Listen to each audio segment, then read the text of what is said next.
Welcome to another episode of The Brand Called You. Today I have a very, very accomplished professional, Rajesh Ramakrishnan, with me. Rajesh, welcome to the show. Thank you, Stosh. Pleasure to Rajesh be here. Thank you. Rajesh is an engineer from BITS Pilani and he's an MBA from XLRI. And he's currently the managing director of Perfetti Melle India. Rajesh, tell me a little bit about your early work, some of your learnings and some of your challenges. Yeah, sure. Thanks, Ashutosh, once again for having me on this session. Pleasure to be here.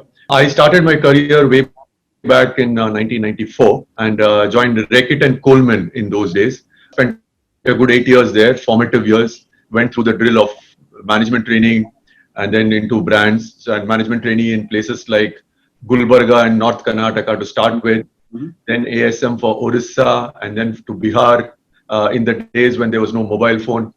And then into upcountry Tamil Nadu, which was a very completely different kind of market. So managed to get a good sense of what true India is in those days, and of course a very, very strong foundation in sales, and then moved to marketing. What I also realized is that sales stint in companies like Reckitt and Unilever teach you not just about sales, but teach you a lot about life as well. Right. When you're stuck in some of these places like Bhagalpur and Sasaram without network, without electricity. So great learning, great grounding in life as well. Spent about 5 years in sales, moved to marketing, worked on brands like, I remember Cherry Blossom was my first brand, shoe polish with the Charlie Chaplin communication. Yeah. Then worked on brands like Robin Blue, Vanish. So spent good 8 years in Reckitt's, spent a couple of years in Marico. Again, working on some really nice brands, Shanti, Amla, Parachute Innovation. So did 2 years there. Again, a great company to work for, an Indian company which has grown in a multinational way. So some very good experiences there. And then I shifted to Frito-Lay, PepsiCo. Yeah. So there I was heading up Kurkure and Leher Namkeen. Again, probably I would say very, very good 6 years there. Solid grounding in leveraging my marketing skills. Worked on building Kurkure as a strong brand, and then also did a brief stint outside of India in Bangkok, where I was leading regional innovation for non-carbonated. Oh wow! Okay, that's interesting. So again, that was a very interesting experience. Wow. Yeah. So those were the first 3 jobs, I would say. Okay. So Rajesh, with so much experience in FMCG brands, tell me what goes into building a successful brand. Yeah, I think, if I were to synthesize from all the learnings, I pretty much there is a common thread that one can see. I think it's fundamentally starts with the consumer. So having a very good, strong understanding of the consumer, I think that's the most fundamental thing. And, usually it's about saying understanding consumers' needs. I would even go one step to say anticipate consumer needs, right? Sometimes consumers don't know what they don't know. So it's very, very important to also have one step ahead of the consumer to even anticipate their needs. I'll just give you a simple example and I'll just then go back to the couple of other points. Like in Perfetti, we a lollipop which has got a chewing gum inside the lollipop. Now, if you were trying to understand consumers' needs, that kind of an innovation will not come out from them because they don't know about it, right? So sometimes it is also about a little bit of anticipating the needs, a little bit of seeing what's happening around you, and then seeing constantly how you can delight the consumer. So we launched a super gum-filled lollipop, and that's one of the biggest successes of the last few years, right? So I think it's about based on a lot of research. We do, but I think it's a combination of research and gut. End of the day, research can only tell you so much, but then it's a combination of the two. So I think one is about strong understanding of consumer and fitting consumer needs. The other is able to translate that into differentiated products, right? End of the day, you have to give product offerings which are differentiated and which consumers can, experience and enjoy. The third part is around our ability to build strong, iconic brands, right? Because consumers want to gravitate towards brands that they can trust, and brands in turn need to roll in the life of the consumers. Correct. So how are we able to do that in a consistent manner over a period of time? And last but not the least, I think making sure that your product is available at arm's reach. Correct. So Rajesh, tell me, you told me about what really goes into building a successful brand. my experience has been that brands are really living beings, and you have to keep on giving them a lot of inputs all the time. Based on your experience, how can brands stay relevant for a long period of time? One of the most important things I think is how can brands continuously reinvent themselves, right? While still staying true to the core thought. I mean, you have so many brands which have lasted for decades in the country and outside as well. And one of the common threads you will find is they have a certain larger purpose that they stand for. Now that stays true over the years. Correct. What happens is the manner of communication, the tonality, and some of the other things get constantly re-innovated, keeping in mind the changing trends and the evolving consumer needs. Correct. So I think it's all about reinvention and staying relevant to today's context. Very interesting. And with this entire onset of the digital world, every brand is now feeling the impact of the digital world. How can brands succeed in the digital world? Yeah, I mean, to me, if I look at it, digital is another medium, right? So fundamentally, again, going back to the principles, I think brand needs to stand for something and should be able to communicate that idea in a meaningful and engaging manner. Correct. In fact, the power of a good idea is when it is media agnostic, right? So the idea is a strong idea. Correct. And then you say that, okay, I've got television which gives me my reach, and therefore I need a 30-seconder or whatever you need to put there. Digital is something that today's consumers are lapping up in a certain way.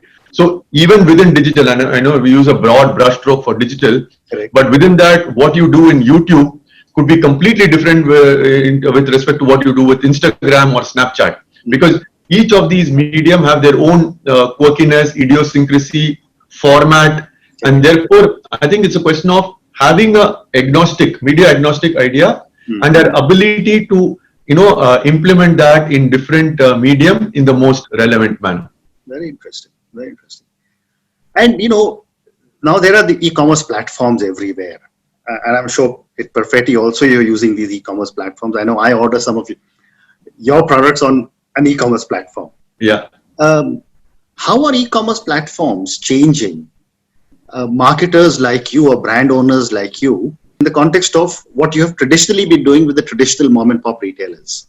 Yeah. No, Ashutosh, that's a very interesting question, because what you're also finding is that, I mean, if you go back to classical FMCG model, it is have a very good product, make sure you distribute it as much as possible, Correct. give it the pull through good communication, and then the rest of it gets done, right?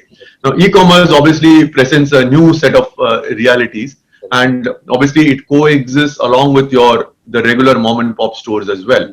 So if you really look at e-commerce, one of the things that's happening is, are you able to provide consumers with something that they would not get in a mom and pop store, right? Because that's what excites consumers in an e-com. So a lot of what you see in confectionery across the world, and India, we are taking baby steps in that direction, is how can I offer customized offerings slightly tailored to the kind of consumer you're looking at. So for example, in abroad, not yet in India, you could order a pizza flavored confectionery served in the form of a pizza, right? Because there is an element of customization that's possible in an e-com kind of situation, right? So I think it's more about, again, understanding consumer needs and able to provide them certain experiences which you could otherwise not get. Of course, this provides its own set of challenges in terms of the back end for the companies, but that's something that we need to solve for as a company. Correct. Very well said. And my next question is on analytics. When I was growing up, we used to have spreadsheets to do various. So therefore, there was always a restriction on how much data was available. In today's world, brands seem to be driven by data, analytics, etc. What is your view on using analytics for brand building? Yeah, I think today, if you look at it, if anything, there is a little bit of overdose of data, right? There is actually too much data. And that's true not only just in marketing, in sales, in supply chain. There are so much data coming in, KPIs, metrics, and so on and so forth. It can actually get quite overwhelming, right? So I'm maybe a little bit old fashioned on this one. I think it's important to use data, but the way it works for us, right? But end of the day, a lot of the decision making is a mix of gut, intuition, and data. So I think nothing can replace intuition, because that's something that you develop over a period of time. Correct. Sure, data is available, but it is also a challenge to know how and when and where to use the data. So I think that's a bit of a challenge that all of us are going through as well. Very true. And someone who's been in marketing now since the last 27, 28 years, you've been through different age groups. You must have been a Gen X and then a Gen Y and now the millennials and now the Gen Zs. How are millennials changing marketing and people, people who are running businesses like you? Again, interesting, because when I reflect upon, how I was just explaining to you that, join as management trainee, do the drill in sales, move to marketing, build a career, so on and so forth. I think those are changing pretty dramatically, I would say.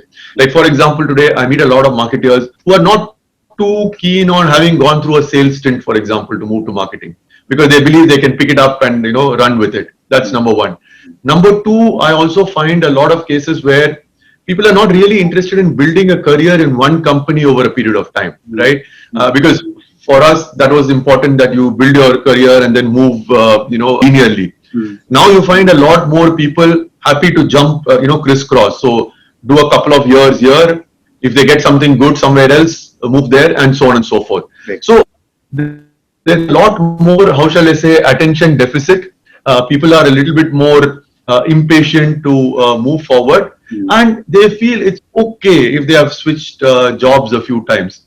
So those are some of the things on one side.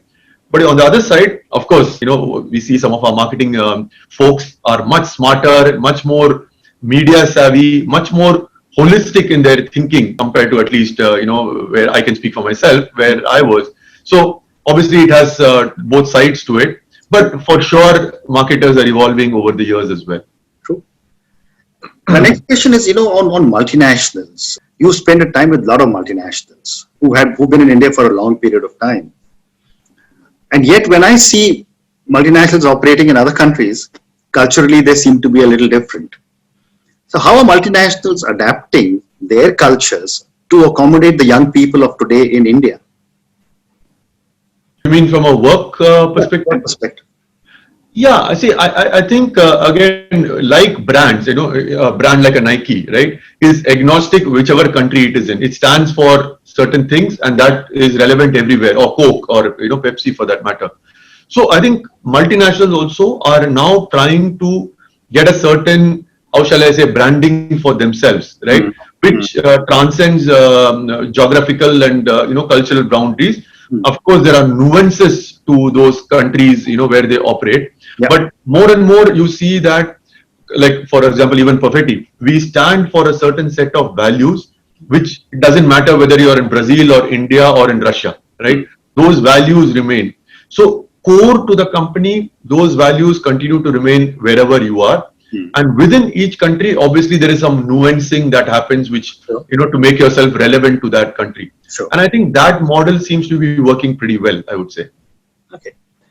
And, Rajesh, you mentioned that you did a little stint in Bangkok. Well, so my next question is that what makes Indians such good expatriates all over the world?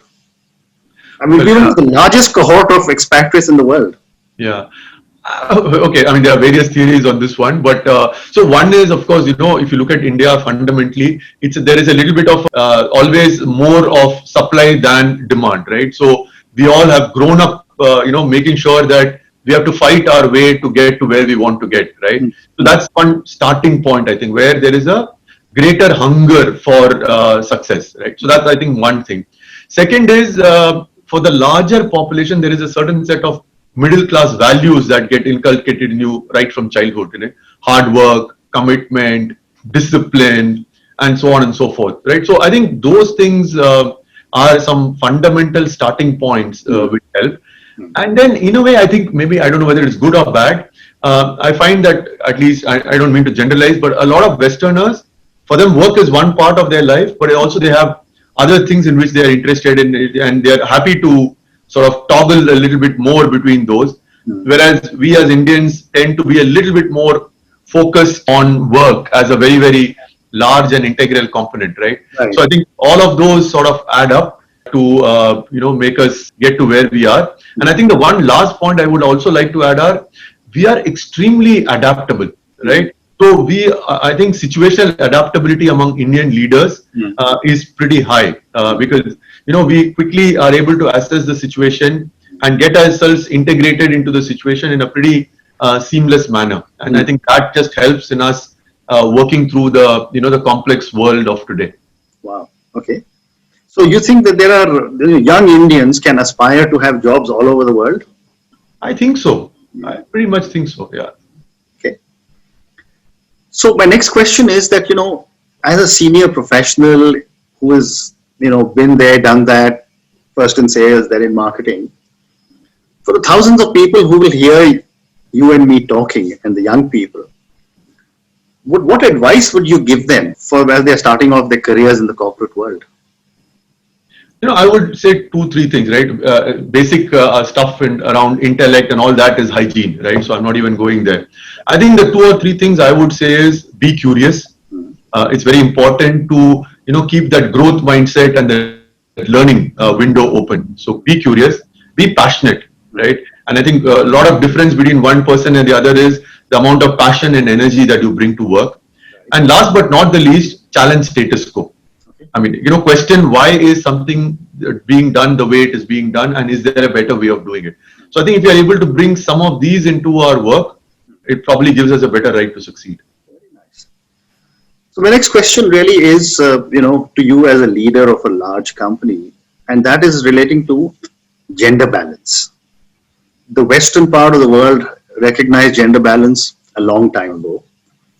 In India, it's come more recently. As a leader, what do you think we can do to correct this gender imbalance? Yeah, and gender imbalance is a reality. Although I would say that over the last few years, the balance has been tilting more towards getting some better equilibrium. We at Perfetti also have that as a serious agenda that we would like to drive. I think first of all, while gender diversity in gender is more at the fore, it's about diversity across any platform for that matter. Right? It's not just gender. Right. What that brings to the table is different perspectives, different viewpoints, which will ultimately allow us to take better quality decisions. So from that perspective, I think it's extremely important to have people in your team who come from diverse backgrounds. It can be culture, it can be religion, it can be gender, because that's when you get different viewpoints to the table. And we, of course, in some functions, we are better off than other. And the constant endeavor is how can we get better balance as far as diversity is concerned. Very nice. So Raj, I'm going to move on to the next section, which is some personal questions for you. My first question is that over the years, are there any people who've had a strong influence on you? And if yes, what have you learned from them? Okay. I mean, I can think of a couple of leaders that come to mind. One I would say is Indra Nui, former chairperson of PepsiCo. I think what I learned from her is the ability to combine performance with purpose, right? I mean, she's extremely task-oriented, business-driven, but at the same time with a very strong sense of purpose of giving back to community, to the environment, and making sure that we are able to drive both together. So that's something that I've learned, and I try and do that in my own work as well. Okay. The other person who comes to mind is Harsh Mariwala of Marico. Yeah. Again, what I have learned from him is he had this mindset of prototyping, and the whole point was just go and try out a few things, right? I mean, we can keep debating it till the cows come home, but if you have some good ideas, just go experiment at a low cost model. If it works, you find an opportunity to scale it up. If it doesn't, you just learn from it and move on. So I would say these are two people I've learned from and I look up to. Wonderful. What would be 3 adjectives that describes Rajesh? Passionate. Which be passionate about whatever I do, bring a huge amount of passion and energy to the table. I would say ability to balance long-term and short-term. fortunately, I've been able to over the years build the ability to toggle between the balcony and the dance floor, so to speak, and very people centric. Wonderful, wonderful. So my next question is that you have products that address children. So my question is that if you were a role model to millions of children who follow your life choices, what would be the one thing you would change in yourself? Probably more patient. Mm-hmm. I sometimes do get a little impatient, so that's something that I'm working on. But yeah, there is a right time and place for everything, so them a little bit more patience. Okay, wonderful.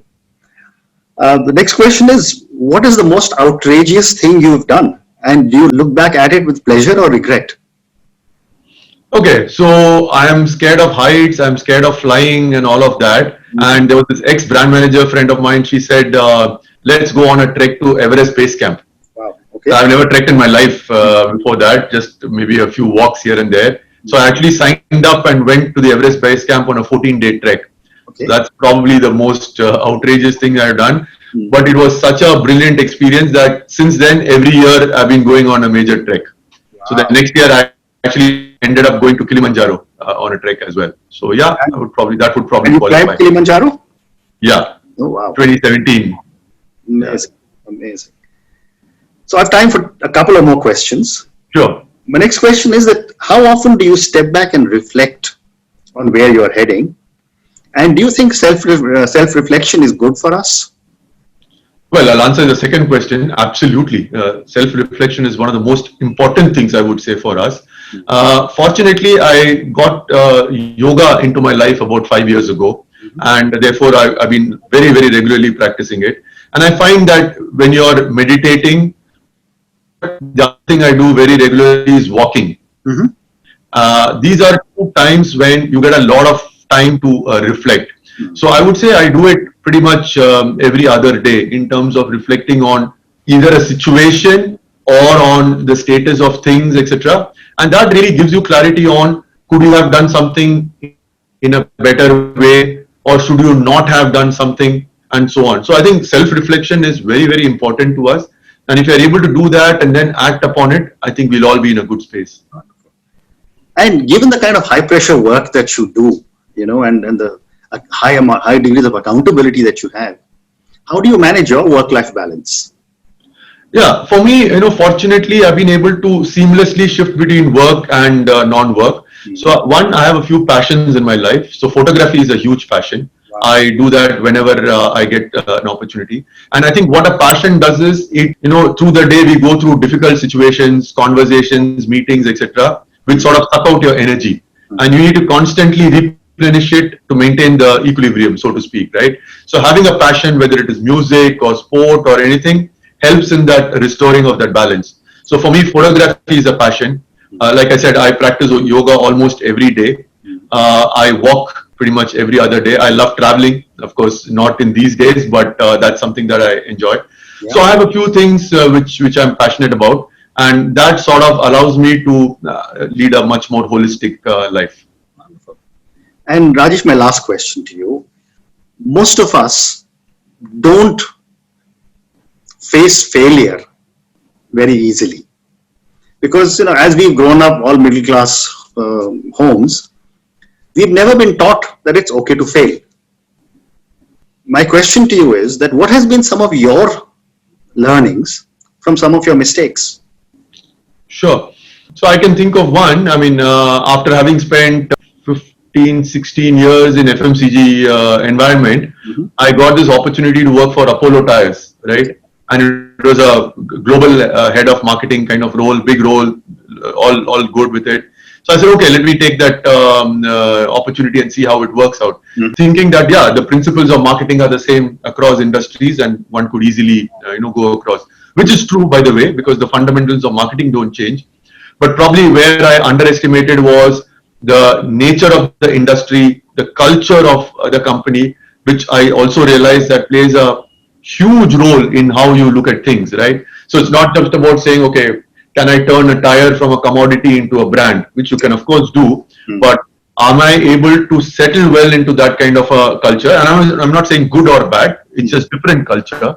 Am I able to adjust to a company where manufacturing comes first versus, say, marketing and so on and so forth? So I think when you want to get out of doing something into something else, which is always good to get out of comfort zone. But important thing is to probably do a lot more homework in terms of understanding the various nuances of it before jumping into it. So I would say that's one example. Wonderful. That's a very, very good example. So Rajesh, thank you very much. It's been such a pleasure speaking to you. I wish you lots of success in whatever you do. Thanks very much, Ashutosh. It's been an absolute pleasure being on this program. Thank you very much. Thank you very much.